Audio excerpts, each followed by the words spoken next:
the idea was first call them up and say, hey, I need you to come in to get this machine.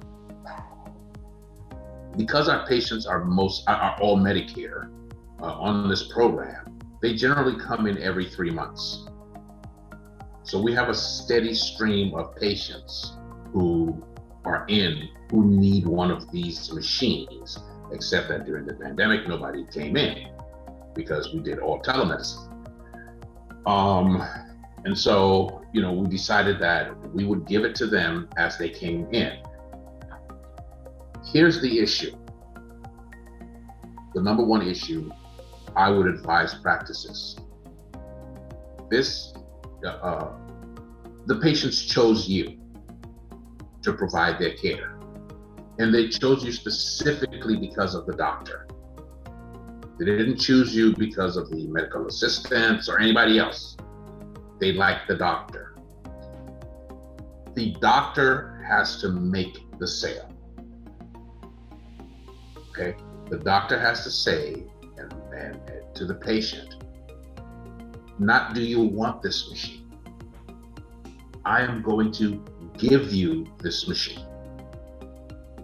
Because when you bring me a piece of paper with your blood pressure readings for the last 90 days, whatever bad was going to happen has probably already happened. Okay? But I will give you this machine and we'll get your data almost in real time. And that will help us make better choices for you. So basically, that's my advice to the practice. If the providers don't give the patients the machines, they don't want to take it from the MA. They want the provider to say, this is what we're going to do. I would say we were one of the first groups to kind of embrace this whole thing that this is going to be a line of business for us. And so when we first started, we would say, well, all the MAs need to look at the data and then either call the patient or triage it up to the doctor. Okay. And we had one specific nurse practitioner who we would assign to look at the data. And that didn't go very smoothly because no one was responsible, but when everyone is responsible, no one's responsible. So what we did was where we are now is we have hired a retired nurse, okay, to triage these patients. She can give medical advice, she knows medications, and then where necessary, send it up to the doctor. So that's much better management. And she only works 4 hours a day, but that's enough to cover our 4 families. And so we have the 4 families. We have the reds, we have the yellows. I've never met anybody named Yellow, but yellows are. We have the greens and we have the grays. Okay, so our concern is the reds and the yellows for the most part. And then the grays who are non-compliant. The greens, it's an engagement thing. So what we do with the greens is we have a medical assistant who they take turns. They go through the list of greens and they contact them and say, hey, Ms. Green, we're looking at your blood pressure. We just want you to know we're seeing it, and whatever it is you're doing, we want you to keep doing it. And by the way, do you have any prescriptions you need to refill? But we have to have that engagement, or the greens move over to the grays. Okay, and so that's how we look at it. But for the most part, is handling the reds and handling the grays. The grays are non-compliant. So after we've made the calls and sent the text messages and all of that stuff, If the grades are non-compliant, we bring in the heavy hitter. And the heavy hitter is the doctor. Okay? The doctor now makes that call. Remember, they chose you. And when they get a call from their doctor and say, hey, you know, it's really important for us to get that blood pressure data. You've got to take your measurements. And then, you know, it goes into whatever problems they've had. So we had a scenario the other day, I think, where we had about 20 people who were great. And the doctor took a Saturday morning and she called them. And by Monday, we only had 4 that were non-compliant. So that's the power of the doctor in the practice. I don't know how familiar you guys are with the demographics of Arizona, but we have about 40% of our patients who are snowbirds. Okay, so they leave the state in the summer. For some reason, they don't like 115-degree weather. I don't know why not, but that's okay. They leave the state in the summer, and then they all come back in the winter. So we are keeping our fingers crossed that we will manage this 4th wave a little bit better, because we got one of 2 ways we can go. We can go back into shutdown mode, where we're only seeing telemedicine, and then we're not looking at any growth at that point. Okay, and if that happens, that's where we're going to be. All right, and it's also going to delay our snowbirds coming back. Okay, so if we manage it correctly and they all come back, there's tremendous opportunity for growth there. Some of the things we wanted to do, for example, was to have a health fair, okay, where not just the people who are patients, but just the general community, because we are in a 65 and older community. That's where our practice is. But we can't do that because of the pandemic. So, you know, that's kind of been, you know, because my original thought was, hey, you know what? We'll have a health fair. We'll have 10 of these cardio machines, and we'll just do a raffle. And we'll just give them out to people in the community, whether they are patients or not. And let them see the value of this thing. I talked to just about any primary care provider who I make contact with, and I've talked to them about remote monitoring. And one practice, Stripes, I think we got Stripes on board with you guys. Okay, Stripes Primary Care. But you have to see it as a revenue generator, right? So last year, even in the pandemic, it brought us about $280,000. Okay, and I know this because when the pandemic started, I didn't do my billing for RPM for the whole year. I didn't know where we were going. I didn't know the government was going to offer any stimulus. And so I was like, you know what? This is money in the bank. I'm just going to hold on to it until the very last minute. And for CMS, for the most part, it's 12 months. You can bill for 12 months. And so come December, I billed for 11 months. And all that money came in between December and January. So I'm just saying, so what I see it as is kind of our second rail, an independent revenue stream, okay, that brings in revenue irrespective of how many patients you see. Now, let me tell you why that is so important, especially for small practices. Medicine in the US is event-based medicine. You get paid based on the number of times you see the patient. That's what it is. We ran a practice in 2008 to 2011, and it failed spectacularly. Okay, it just failed. And I know why it failed.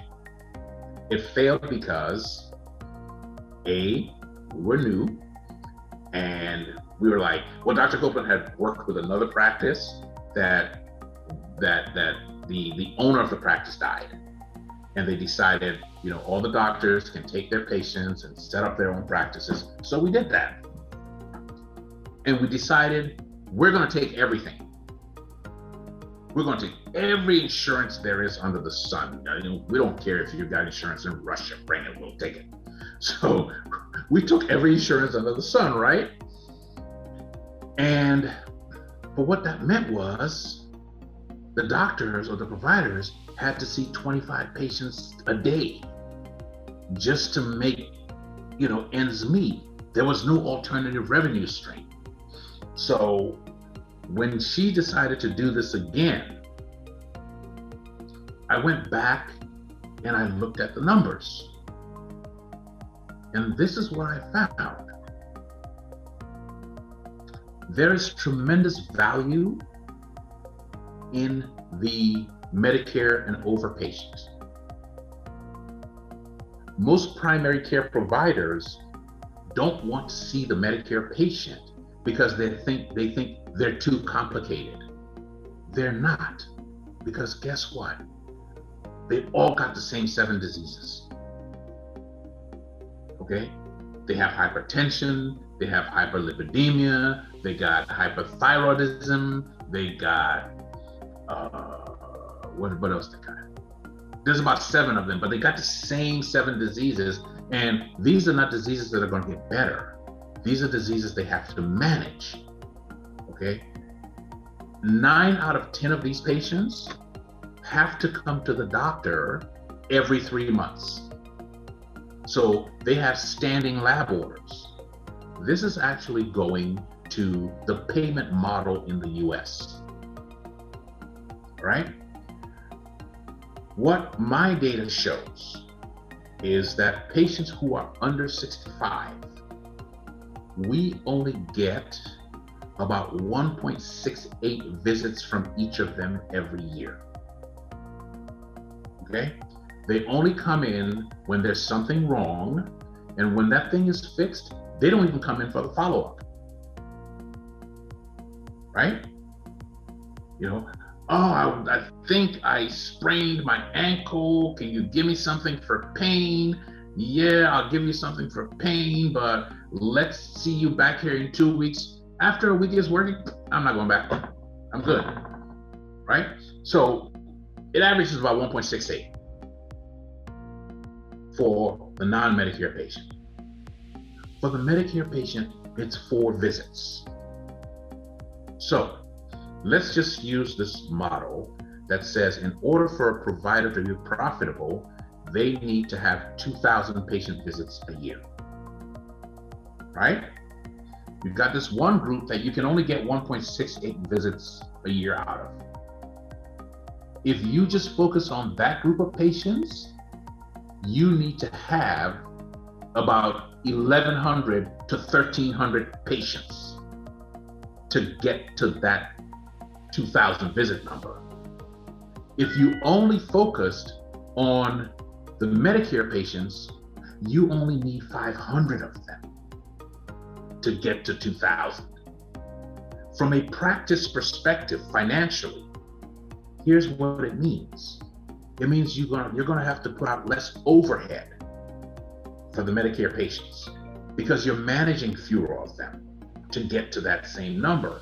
But when you add in the other things that Medicare pays for, then you see a huge jump. in the value of each patient. So Medicare pays for an annual wellness visit if it's done with depression screening, EKG, and an ABI, ankle brachial index. You get about $210 additional from that Medicare patient. Every patient has to have an annual wellness visit. Medicare requires that. And why we know that is so valuable? Because guess who the primary care provider's direct competition is for that annual wellness visit? It's the insurance company. Okay? If we don't do it, the insurance company will send someone to the patient's house, because then they can bill Medicare directly. And they capture that money that should have come to the primary care provider. So now, let's say your average billing for each Medicare patient is $125 per visit, right? So now we're at $500 plus $200. I'm the administrator, I'm not the doctor. It's my job to put a dollar value on the patients, okay? So now we're at 500. We add 200 and we're at 700 for that annual wellness visit. Well, guess what else we can do? We can do remote monitoring.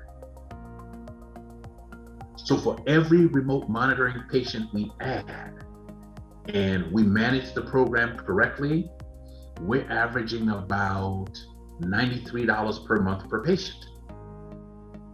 So now you're looking at that under 65 patient maybe being worth $250 a year to your practice. But you're looking at that senior being worth $500 for the 4 visits, $200 for the annual wellness visit, and maybe another $1,000. So now you're looking at $1,700 per patient. Okay, those are the numbers as I see them. So here's where I stand as a primary care practice. I have told my staff that the day they see me walking naked down Kings Ranch Road, my providers have all seen 15 patients that day. My providers see 15. Okay, and okay, maybe they get to 15, maybe they get to 12. But we're not one of those things where you got to bring patients in, you got to bring patients in. And the reason we're not is because we have a different revenue stream that's going to generate us income, whether or not we bring patients in, all the time.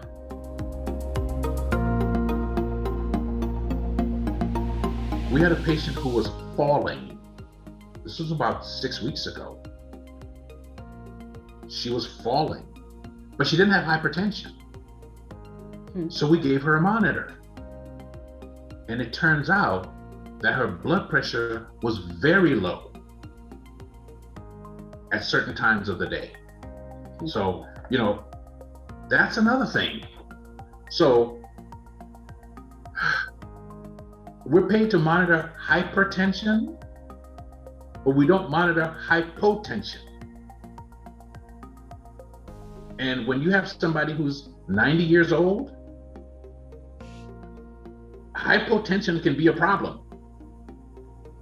So we were able to first we sent her to the cardiologist, and the cardiologist did a workup and said he didn't find anything.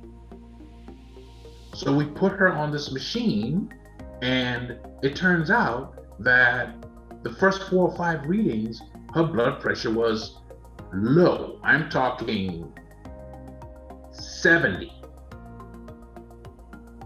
Okay. And so we were able to take this data and send it to the cardiologist. You see, the beautiful thing about this program is that when we make that referral, a lot of times